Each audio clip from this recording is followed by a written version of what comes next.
agora. Vamos acionar o Alexandre Senechal para falar um pouquinho do Coritiba.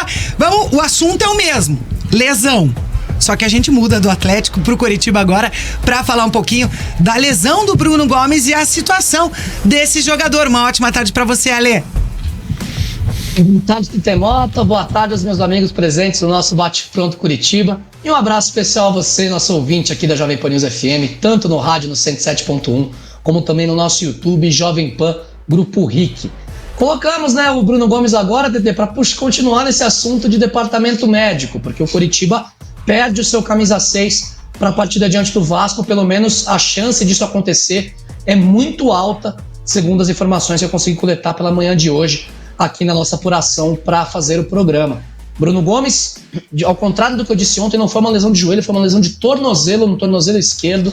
Ele sofreu uma entorse, passou por um exame de imagem que não detectou um problema tão sério. O Bruno Gomes não chegou a quebrar o tornozelo, tem uma fratura nem nada, mas gera preocupação porque ele está com bastante dor no local, o local está com algum inchaço e ele não deve ser relacionado para a partida dessa quinta-feira. Curitiba faz o último treino amanhã e aí embarca para o Rio de Janeiro amanhã à tarde. Então, o Bruno Gomes deve ser desfalque para essa partida dessa quinta-feira. A chance dele jogar é muito, muito, muito pequena, mas existe uma tendência de que ele consiga entrar para a partida que vem na outra semana, quarta-feira seguinte, dia 27 de setembro, diante do São Paulo.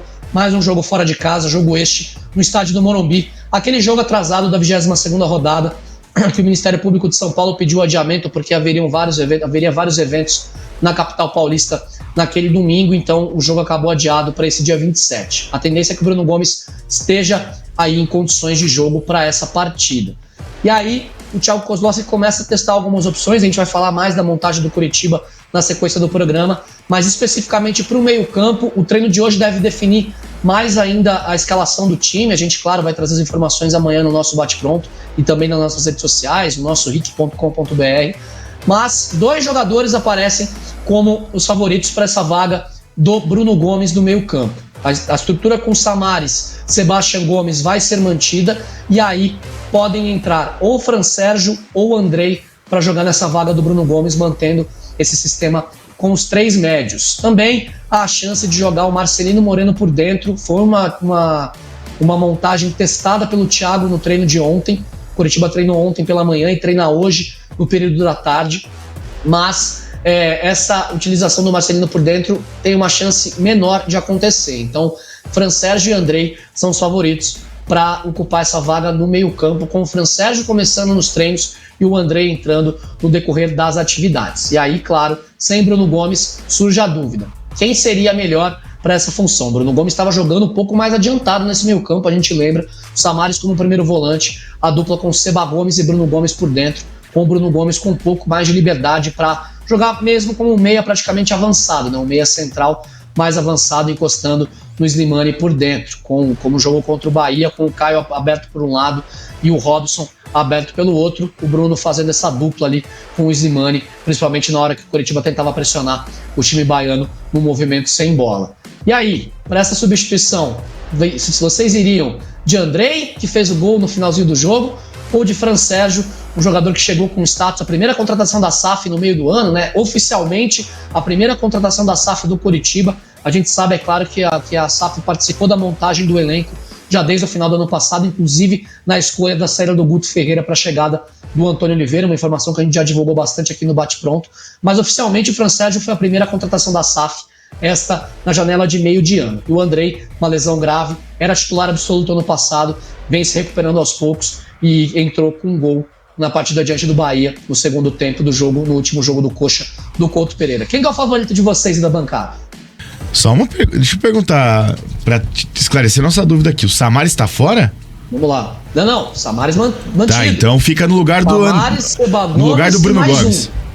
Isso, no lugar do Bruno. Que a briga entre o Andrei, o Fran Sérgio e o Matheus Bianchi também estava cotado, né? Suspensão. Eu não faria nada, eu não colocaria nenhum dos 3. Você colocaria o Marcelino Moreno. Eu tentaria ousar de uma vez, já que você não tem o Bruno Gomes, que pra mim é um ponto bem importante no time do Coritiba. Vejo muita gente criticando o Bruno Gomes e tal, mas a importância tática dele é gigantesca.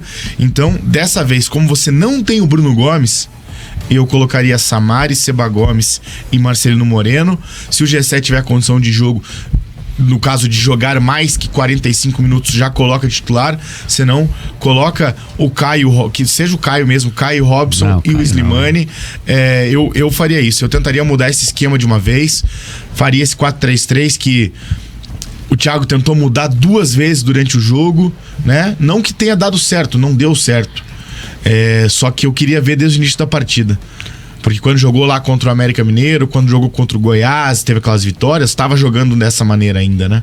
Tava jogando com esse esquema específico. E seria Gessé, Slimani e Robson. Gessé, Slimani e Robson. O Robson pela esquerda daí. Oi. Sobre Samaris e Gessé. No jogo contra o Bahia, estava programado para o Samaris jogar apenas 45 minutos. Talvez, Jogou dependendo 37, da situação, com o intervalo, dele ver se ele estava bem no intervalo para jogar um pouco mais. Mas estava programado que ele já jogaria menos tempo. Mesmo assim, foi titular. Foi a escolha do Thiago de começar. Já que vai ter o jogador disponível por um tempo, pelo menos começar com ele como titular, já que era a grande esperança do meio campo. Claro, o Thiago explicou na coletiva por questões do contexto, 3-1 em casa, acabou tirando o Samaris no final da primeira etapa. Sobre o Gessé, também tem informações sobre ele, mas essas eu vou deixar para o próximo bloco, segurar a audiência aqui do Beleza. Opinião do Orlando Luiz. Pra ele, a meia cancha tem que ser Samaris, Andrei e Marcelino Moreno. O Eduardo dizendo aqui. Eu acho que não tem como tirar o Seba Gomes nesse Não, time, o cara né? tá fazendo gol, o cara tá dando jogando assistência. bem, né? Já deu assistência, já fez gol. Esse ganhou lugar no time. Eu acho que o Andrei, nesse caso, disputaria a posição com o Samaris, né? Em questão de primeiro volante Pela ali. posição, né? Apesar de que o Andrei jogou bastante como segundo volante no ano passado, ele tem uma preferência pra jogar pro primeiro volante, né? Esse ano, quando ele começou a engrenar, deu uma quedinha, acabou não indo tão bem, daí ele perdeu a posição muito rápido também, na minha visão, né? Não sei se ele merecia ter perdido a posição tão rápido como ele perdeu. E agora, beleza, fez o gol, dá uma moral também pro próprio jogador, né? Mas até informação que ele não tem ido tão bem nos treinamentos, que ele não estava vindo tão bem nos treinamentos, e por isso que chegou um momento que a gente questionou, espaço, né? O Andrei é o 6º? Aquele dia que jogou com 3 e entrou outros 2 volantes e o Andrei não entrou, né? Contra o Flamengo, exatamente. Lisieiro falha no gol. Isso, entra Lisieiro, entra Fran Sérgio. Fran Sérgio não, entra Lisieiro e entra Bianchi durante o jogo, né? Isso, Fran Sérgio começou como titular. E o Andrei, o 6º, a informação de que ele não estava realmente tão bem nos treinamentos. E teve uma grande expectativa depois da renovação do contrato com o Andrei, né? Todo mundo achava, não, agora ele vai ganhar mais espaço. Isso aqui é comum entre os torcedores do Coritiba, mas existe aquele mito, né, de quem renova o contrato com o Coritiba para de jogar cai de bola, produção. Né? Tem 2 exemplos muito claros que o torcedor geralmente fala, que é Carlinhos, lateral esquerdo. E o Coxa, quando adquiriu o Carlinhos, ele nunca mais jogou bola.